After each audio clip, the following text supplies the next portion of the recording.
Pope Leo XIV Angelus, Sunday, August the 24th of the Jubilee year 2025. Dear brothers and sisters, happy Sunday. At the heart of today's Gospel, Luke chapter 13, verse 22 to 30, we find the image of the narrow gate which Jesus uses in his answer to someone who asks him if only a few will be saved. Jesus says, "Strive to enter through the narrow gate, for many, I tell you, will try to enter and will not be able." At first glance, the image can make us think. If God the Father of love and mercy, who always stands with open arms to welcome us, why does Jesus say that the gate of salvation is narrow? Certainly, the Lord does not want to discourage us. Rather, his words are meant primarily to challenge the presumption of those people who think they are already saved, who perform religious acts and feel that is all that is needed. They have not realized that it is not enough to perform religious acts unless they change hearts. The Lord does not want worship detached from life. He is not pleased with sacrifices and prayers unless they lead to greater love for others and justice for our brothers and sisters. For this reason, when such people come before the Lord, boasting that they ate and drank with him and heard him teaching in their streets, they will hear him reply, "I do not know where you come from. Go away from me, all you evil doers."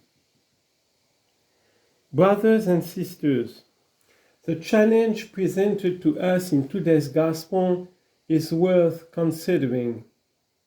While we may sometimes be judgmental towards those distant from the faith, Jesus calls into question the security of believers.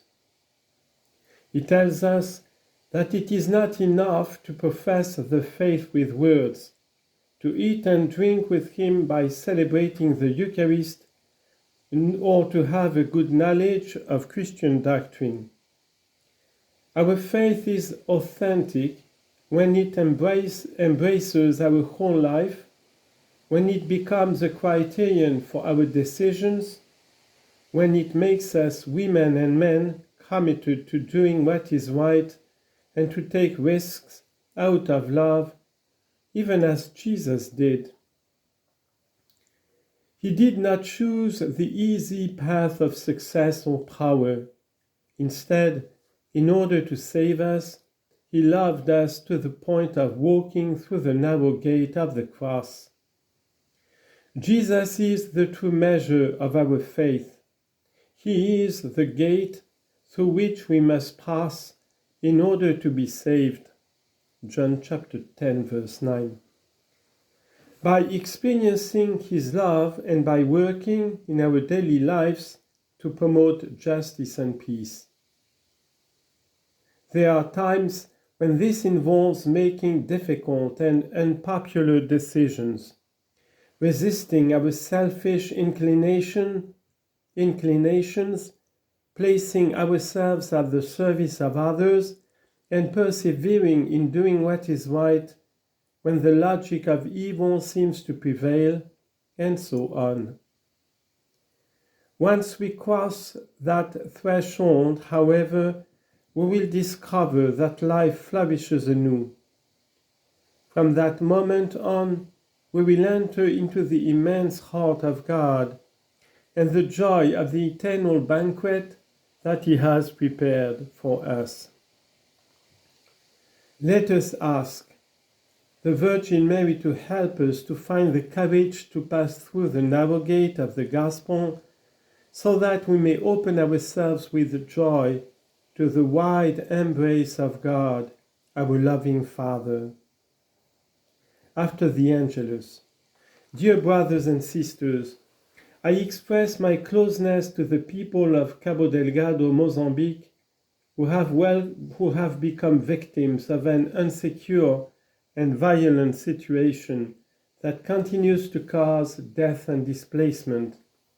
In asking you not to forget these brothers and sisters of ours, I invite you to pray for them, and I express my hope that the efforts of the country's leaders will succeed in restoring security and peace in that territory. This past Friday, August the 22nd, we accompanied with our prayers and fasting our brothers and sisters who are suffering because of wars. Today, we join our Ukrainian brothers and sisters who, with the spiritual initiative World Prayer for Ukraine, are asking the Lord to grant peace to their tormented country. I wish everyone a happy Sunday.